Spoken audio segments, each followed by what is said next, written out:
Halo, balik lagi di Rumah Satu Channel. Sekarang gue mau ngebedah tentang konten gue yang kemarin, yang ngelanjutin konten gue yang kemarin. Jadi kemarin gue ngebahas cara atau metode yang bisa membuat salah dalam beternak murai batu, atau yang bisa menyebabkan murai batu itu sulit atau lama berproduksi. Jadi yang pertama itu tentu aja kandang dan kenyamanan. Yang kedua indukan yang bagus. Yang ketiga itu uh, kondisi si indukan. Jadi kemarin gue fokus ke kondisi ya, ke kondisi. Jadi kondisi itu indukan harus sama-sama atau harus stabil birahinya. Keduanya, baik jantan maupun betinanya. Terus juga indukan harus fit kondisinya, nggak boleh ada lemak, nggak boleh pokoknya yang bermasalah di tubuhnya itu kita hindari dulu. Jadi alangkah lebih baiknya kita itu sebelum beternak atau sebelum menggabungkan atau menjodohkan si kedua indukan ini, kita mengkondisikan dulu kedua indukan tersebut. Pengkondisian itu relatif ya, relatif. Pengkondisian itu nggak bisa disamakan, tapi intinya atau metodenya uh, cukup cukup sama di semua burung, mungkin detailnya aja yang beda. Jadi intinya burung nggak boleh ngelemak, kedua indukan itu ya, jantan dan betinanya. Terus keduanya harus dalam kondisi yang fit, nggak boleh ada oh yang satu lagi dorong ekor, oh yang satu lagi dorong sayap, oh yang satu lagi mabuk. Itu nggak boleh, itu benar-benar nggak boleh. Jadi indukan, iya sekarang logikanya gini lah, kita balik aja ke manusia ya. Jadi manusia itu nggak akan bisa produksi kalau tubuhnya sedang bermasalah. Dia nggak akan mungkin bisa menghasilkan suatu keturunan yang bagus, apalagi ya kalau kondisi badan dia sendiri pun lagi nggak bagus. Jadi yang kita harus mementingkan kondisi indukan dulu sebelum kita mikirin produksinya. Yang penting kita fokus ke indukan. Oh, indukan harus bagus. Enggak, ini bukan masalah bagus kualitasnya ya. Ini kita bicara reproduksi, bukan kualitas untuk ganteng segala macam ya. Kalau itu pilihan lah. Banyak peternak yang memang mencari uang.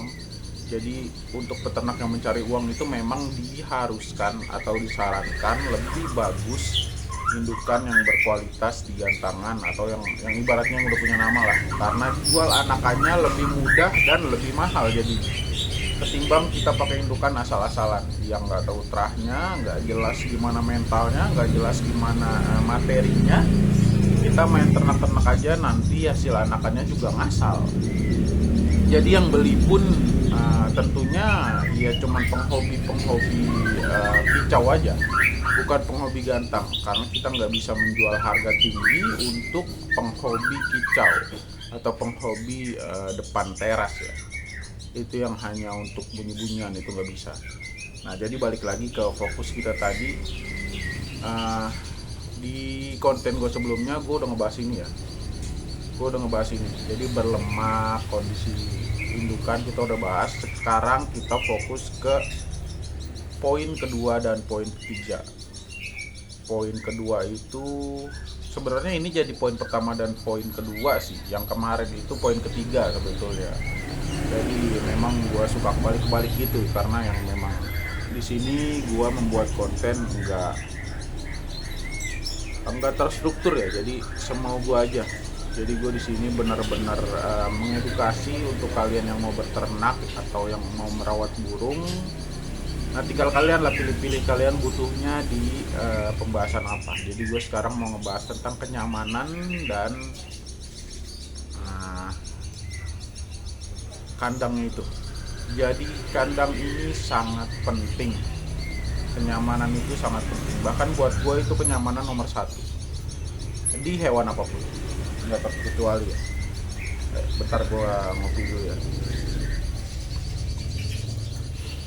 Jadi kenyamanan itu menurut gua hal atau poin yang paling penting. Kita harus men-setting kandang itu, kandang ternak sedemikian rupa seolah-olah menyerupai alamnya. Bahkan kalau bisa ya, kalau nggak bisa ya udah kita pakai plong aja, yang penting ada alas, ada glodok, ada tempat dia mandi, ada tangkringan tempat dia nangkring untuk ngadem dan untuk berjemur. Untuk ngadem dan untuk berjemur itu poin utamanya ya.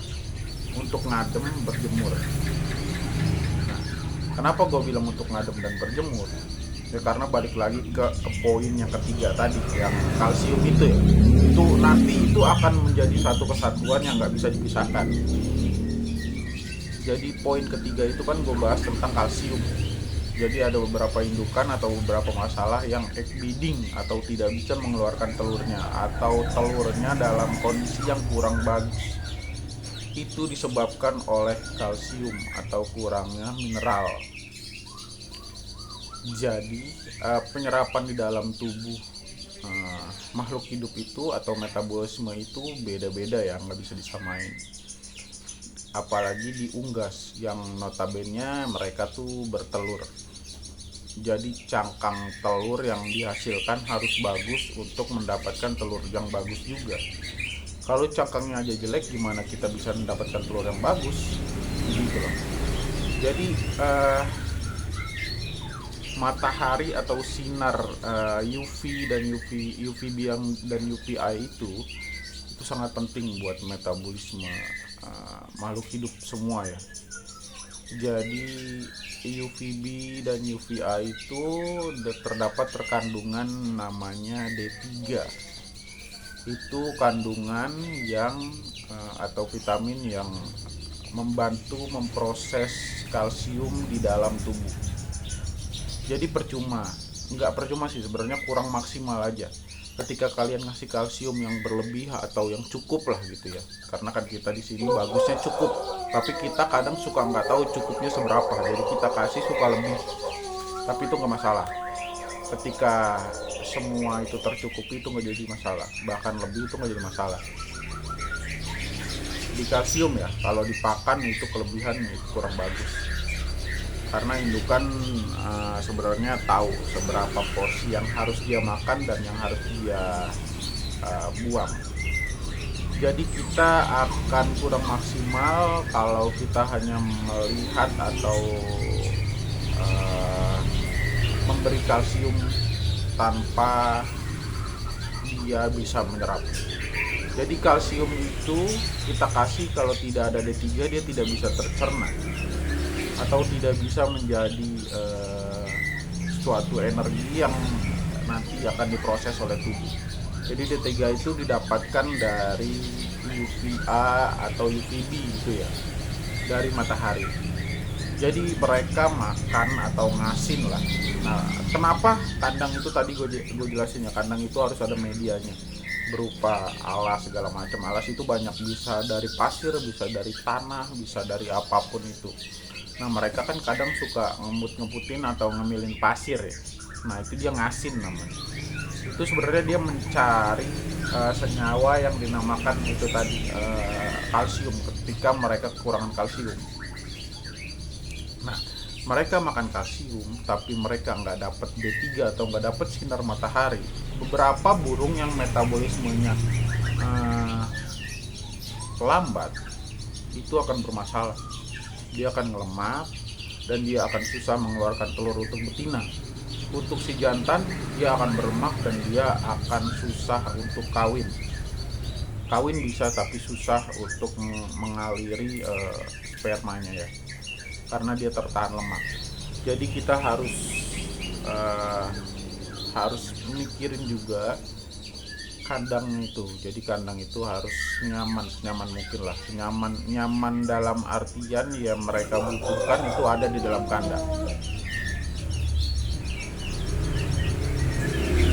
Oke, mungkin segitu dulu ya penjelasan gua kali ini. Mungkin besok gua akan membahas lebih detail lagi karena ini udah 10 menit. Iya, mungkin besok akan gua lanjut lagi atau beberapa hari ke depan lah akan gua lanjut ya. karena gue nggak fokus ngonten dan gue sedang membangun atau menjalankan suatu usaha atau suatu bisnis ya, yaitu toko pakan. Nah, ini gue update sedikit tuh ya.